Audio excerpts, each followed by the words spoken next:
이사벨론 중거 53번째 시간입니다. 이사 56장을 통하여 하나님의 집에 합당한 자에 대해서 만민이 기도하는 집에 대해서 소경과 봉어리 개에 대해서 결론해 보도록 하겠습니다. 본장 55장과 같이 하나님께서 말씀대로 역사해서 사망이 없는 에덴 동굴의 새 시대를 이루는 데 있어서는 어떤 자가 되어야 거기에 들어갈 수가 있느냐 구체적으로 말씀하시는데요. 마지막 말세의 복음인 죽지 않고 새 시대 가고 죽지 않고 승천하는 이 복음을 안 받아들이면 소경이 되고 기머리가 되고 벌이 개가 되어서 멸망할 수밖에 없다는 것입니다. 하나님의 사랑에 마지막 별의 경고가 마지막 한 일에 전선전문에 이제 변론을 하게 되는데요. 그 변론을 안 들으면 셋이 들어갈 수가 없다는 겁니다. 1절을 먼저 보시겠습니다. 여호와께서 이같이 말씀하시되 너희는 공평을 지키며 의를 행하라. 나의 구원이 가까웠고 나의 의가 나타날 것이라 하셨은즉 하나님의 긍휼을 받고 새 시대에 들어가는 자는 공평을 지키고 의를 행하는 자라는 것을 말씀하시는데요. 선지서를 이제 다시 전하는 때가 되면 구원이 가까운 때고 시대적인 법인 예언의 법을 전할 때가 하나님의 구원이 가까운 때다. 지금이 바로 마지막 한 일에 구원의 역사가 진행될 때가 세클날이 가까운 때가 되겠죠. 그래서 마지막 법은 하나님께서 예언의 법이라 예언의 말씀을 읽고 듣고 지키는 자가 이제 원죄자 문제를 해결받아서 에덴 동굴의 축복을 받게 하시는 것이 하나님의 뜻인데요. 지금까지는 이제는 영원 구원 받아서 천국 가는 것이 이제 마가다락방 이후로 2000년 동안의 역사였었죠. 21세기에서는 새로운 제단과 새로운 종과 새로운 교회를 통하여 이제는 말세 복음인 새 시대에 가는 복음을 팔아서 새 시대에 가는 복음을 전하는데 이때 우리에게 하나님의 의를 행하고 공을 행하라 이 말이죠. 말씀할 때 순종하여 시경 법을 잘 순종하여만 새 시대에 들어갈 수 있다는 것이죠. 그래서 이 말씀대로 우리가 이제는 하는 것이 바로 이 시대의 말씀의 빛인데요. 이거를 이제 베드로 사도는 베드로후서에서 확실한 예언이 떠오르는 그런 예언되는 등불이 나올 걸 얘기했죠. 수반 1장 12절에도 마지막 때에 등불로 예루살렘을 두루 향하여 사람을 찾는다 그랬죠. 이것이 이제 말씀의 빛으로 하나님의 택한 자, 하나님의 속한 자, 진리에 속한 자를 불러 모아서 새 시대에 들어가는 역사가 할 때 보는데 이때가 이제 모든 인성시대는 인간 종말일 때 그때가 도래했다 이렇게 보시면 됩니다. 그래서 그것을 계시록 10장 10절에는 다시 연애 사명을 뜻했는데 뭐라 그러니까 네가 많은 백성과 나라와 강왕과 임금에게 다시 연애하리라. 모든 연세 계시록을 이 시대에 맞는 말씀으로 다시 전하는 때가 온다 이 말이죠. 역시 마지막 한일의 전삼대문의 역사를 뜻한 것이다 이렇게 볼 수 있습니다. 2절입니다. 안식일을 지켜 더럽히지 아니하며 그 손을 금하여 모든 악을 행치 아니하여 하나니 이같이 행하는 사람 이같이 굳이 잡은 인생은 복이니라. 주의를 잘 지켜서 은혜를 받고 악한 일을 하지 말고 이것같이 정확한 진리의 줄을 굳게 잡는 인생이 되어야 된다. 마지막에 말씀을 진리의 심판의 다름질이라고 하는데 이 말씀을 굳게 잡고 지키는 자들이 복이 있다 이 말이죠. 여기 이제 뭐 안식일을 지키라 해서 이 안식일이 또 주일이 아니고 토요일인 줄 생각하면 잘못된 겁니다. 이것은 구약 시대에 썼기 때문에 이제는 이것을 안식이라 했지만 지금은 주님께서 부활하여서 승리하신 주일을 지키는 것이 이 시대에 합당한 법이 되는 겁니다. 그래서 주일을 잘 지켜서 은혜를 받아야 되고 진리의 말씀을 잘 듣고 순종해야만 복받는 일이 있다 이 말이죠. 그래서 주일 성수는 아주 중요한 일이다 이렇게 볼 수가 있거든요. 그걸 이제 말씀하신 거죠. 3절입니다. 여호와께 연합한 이방인은 여호와께서 나를 그 백성 중으로 반드시 갈라내리라 말하지 말며 고자들 나는 마른 나무라 말하지 말라. 이제 하나님의 은혜는 아무리 이방이라도 아무리 소망 없는 자더라도 진리 앞에 순종하여 우리 주님을 구세주로 영접하고 또 진리의 말씀을 듣는 자들은 하나님의 복을 받게 한다 이 말입니다. 그러니까 인간이 처한 것을 우리가 낙담하지 말고 하나님 크신 글과 자비 속에 이 은혜 안에 합당하면 다 복을 받게 한다 된다 이 말이죠. 그래서 하나님의 뜻에 합당하게 살기 위해서 하나님께 연합한 자가 되어야 된다. 하나님에게 말씀을 지켜서 행해야만 하나님과 연합한 자가 되겠죠. 이런 자들은 이제 아무리 소망 없는 자 같이 마른 나무 같이 되고 보호자와 같이 된다더라도 걱정할 필요가 없다는 것이죠. 하나님의 은혜를 줘서 다 복을 받게 하신다는 것이죠. 이러한 이제 소망이 없는 상태에 있는 사람들을 이제 에스겔서 37장에서는 여러분이 잘 아는 것은 아주 마른 뼈로 보여주셨죠. 아무 소망이 없고 생기가 없는 마른 뼈라도 하나님의 대언의 영을 통하여 7영을 받게 되니까 살이 붙고 뼈가 움직여서 이제는 큰 군대를 이뤘다 그랬죠. 그런 거랑 마찬가지로 아무 소망이 없는 이런 미약한 인간도 한 7년 때 순종하면 성령의 역사로 늦은 비 성령이 7명의 역사로 하나님 앞에 합당한 자가 되어 새시대 축복을 누리게 된다. 이렇게 볼 수가 있습니다. 그래서 우리가 인간적으로 낙담할 일에 낙담하지 않고 원망할 일에 원망하지 않고 진리 앞에 소망을 두고 하나님의 뜻에 순종하게 되어 하나님께 연합하게 하는 세대 축복을 누린다는 말씀이죠. 4절 5절입니다. 여호와께서 같이 말씀하시를 나의 안식을 지키며 나를 기뻐하는 일을 선택하며 나의 언약을 굳게 잡는 보좌들에게 내가 내 집에서 내 성 안에서 장보다 더 나은 기념물과 이름을 주어 영영한 이름을 주어 끊치지 않게 할 것이다. 주일에게 은혜를 받아야 하는데요. 하나님께 은혜 받은 자는 하나님이 기뻐하는 일이 무엇인가를 그렇다고 분별하고 하나님의 뜻에 순종하는 일이 됐을 때 하나님께는 새 시대에 영원한 축복을 받게 되는데 새 이름을 받아서 새 왕권의 축복까지도 받게 된다. 이 말이 겁니다. 그래서 하나님께서는 하나님의 뜻에 순종하여 하나님의 의를 행하고 하나님의 말씀을 지켜 행함으로 하나님의 기뻐하는 일로 하나님의 의를 이루고 하나님의 뜻을 땅에 이루고자 하는 이런 자들에게 복을 준다. 그렇게 얘기했죠. 여러분이 아시는 것처럼 로마서 12장 1절 2절에 보면 사도 바울도 간절한 마음으로 우리에게 이렇게 권면하죠. 그러므로 형제들아 내가 하나님의 모든 자비하심을 너희를 권하니 너희 몸을 하나님이 기뻐하는 거룩한 산제대로 드려라. 이는 너희들의 영적 예배니라. 너희는 이 세대를 본받지 말고 오직 마음을 새롭게 함으로 변화를 받아 하나님의 선하시고 기뻐하시고 온전하신 뜻이 무엇인지 분별하도록 하라. 이랬죠. 하나님의 선하시고 기뻐하시고 온전한 뜻이 무엇인지 분별하는데 너는 몸을 바쳐 희생수고라는 사한 순교적인 삶, 사한 재물적인 삶을 사는 자들에게 하나님의 뜻을 분별해서 하나님의 뜻을 이름으로 하나님께서 주고자 하는 완전한 삶을 받아 누릴 수 있다. 이런 말씀인데요. 6절 7절입니다. 나 여호와께 연합하여 섬기며 나 여호와의 이름을 사랑하며 나의 종이 되며 안식일을 지켜 더럽히지 않으며 나의 언약을 굳게 지키는 이방인마다 내가 그를 나의 성산으로 인도하여 기도하는 내 입에서 그들을 기쁘게 할 것이며 그들의 번제와 희생은 나의 전에서 기꺼이 받게 되리니 이는 내 집은 만민의 기도하는 집이라 일컬음이 될 것이라.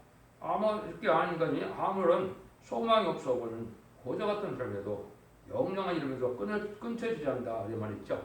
하나님께 순종하고 진리께 순종한 자들은 하나님의 복을 받게 해서 에덴 동산의 축복을 다시 받게 한다. 이 말입니다. 성산이는 이제는 마귀가 없는 세상 에덴 동산을 다시 찾아주는 때인데 천년 지난 평안국에 하나님의 복을 누리게 된다. 이 말이죠.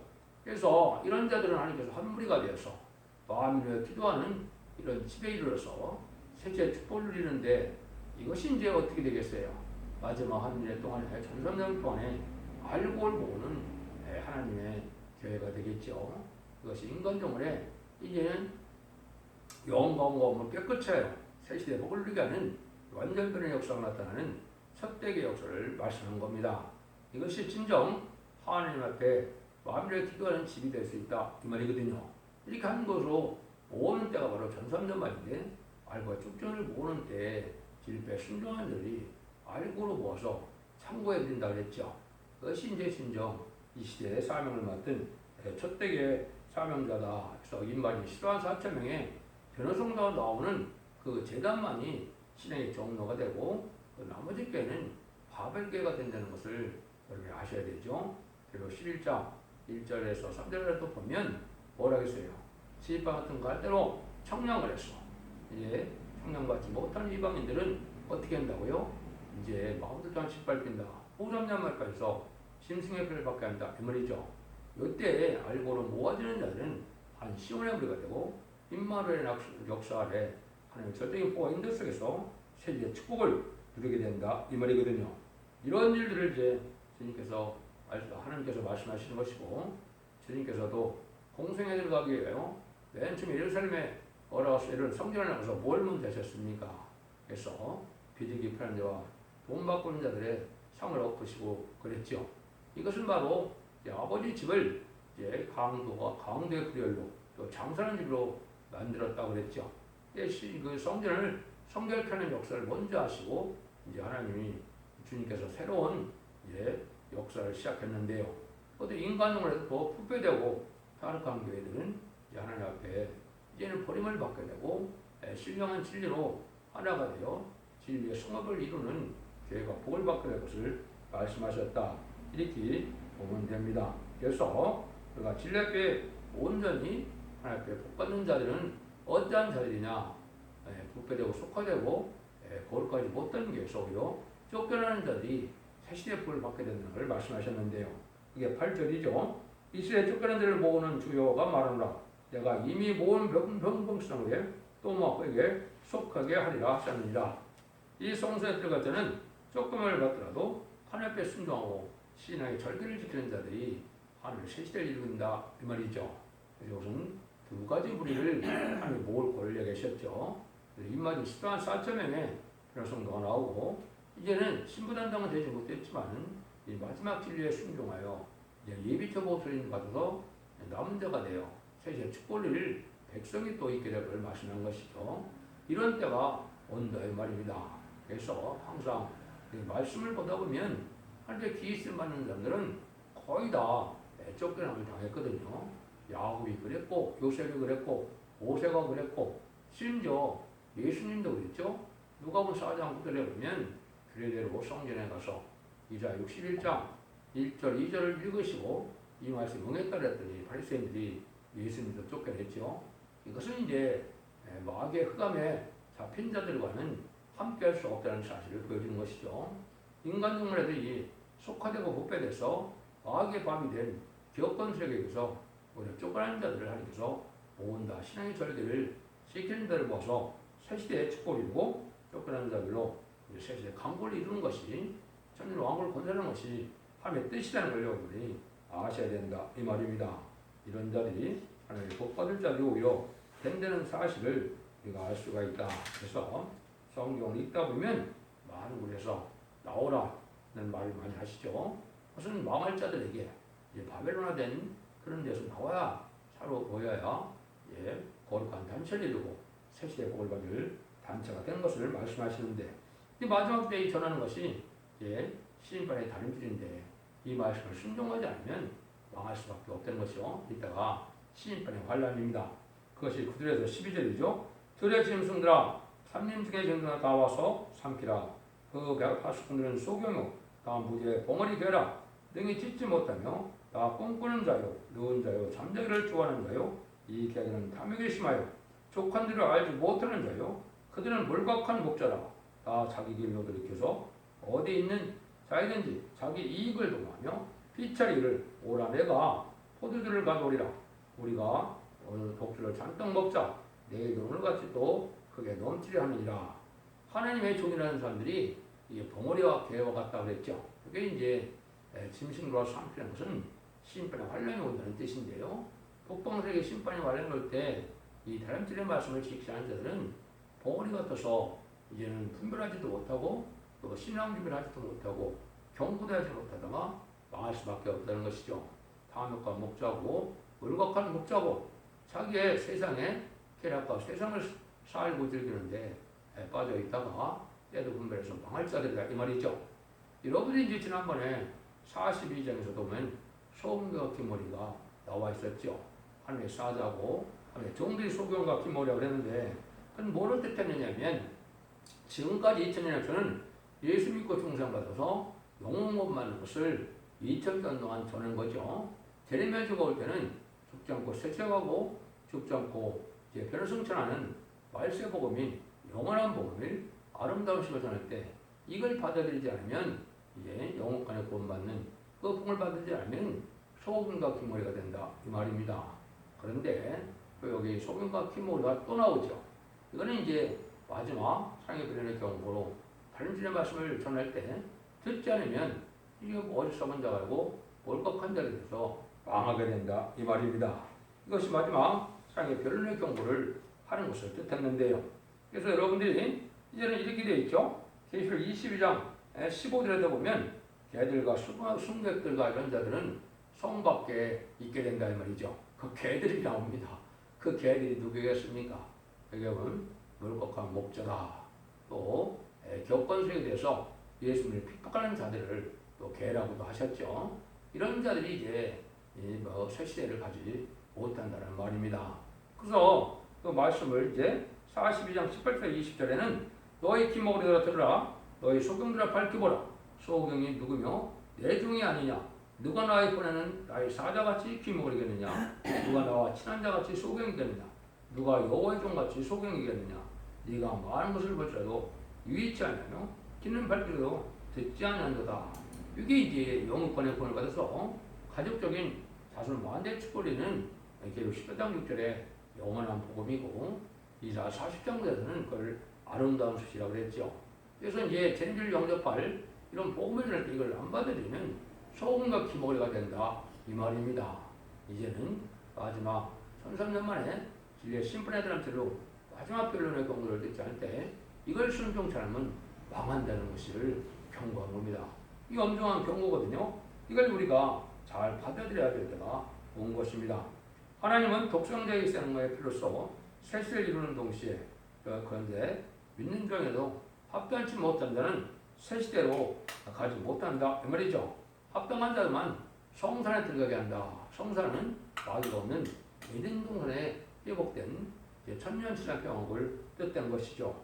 그걸 우리가 잘 알아야 된다 이 말입니다. 그래서 쫓겨난 자로 강국을 이루고 또 지상 평화를 이루는 것을 하나님께서 말씀하신 것은 세상의 마귀에게 지기 때문에 흑암의 권세를 이기지 못하는 자들은 거기에 들어가지 못하고 오히려 진리 싸움에 이겨서 쫓겨난 자들이 오히려 새시대의 주역이 된다 이렇게 말씀하는 겁니다. 이런 하나님의 말씀을 잘 우리가 순종함으로 이제는 죽지 않고 세상하고 주님의 역할을 성취하여 가족적인 축복을 받을 때가 지금이라는 사실을 믿으시고 이제는 원자 자원들을 끌어받는 완전 변론의 진리의 심판의 단비를 전하는 첫대기의 변론에 순종함으로 자손 만대 축복을 누리는 복된 종들과 성령님들 다 되시기를 예수님으로 간절히 축원드립니다. 아멘.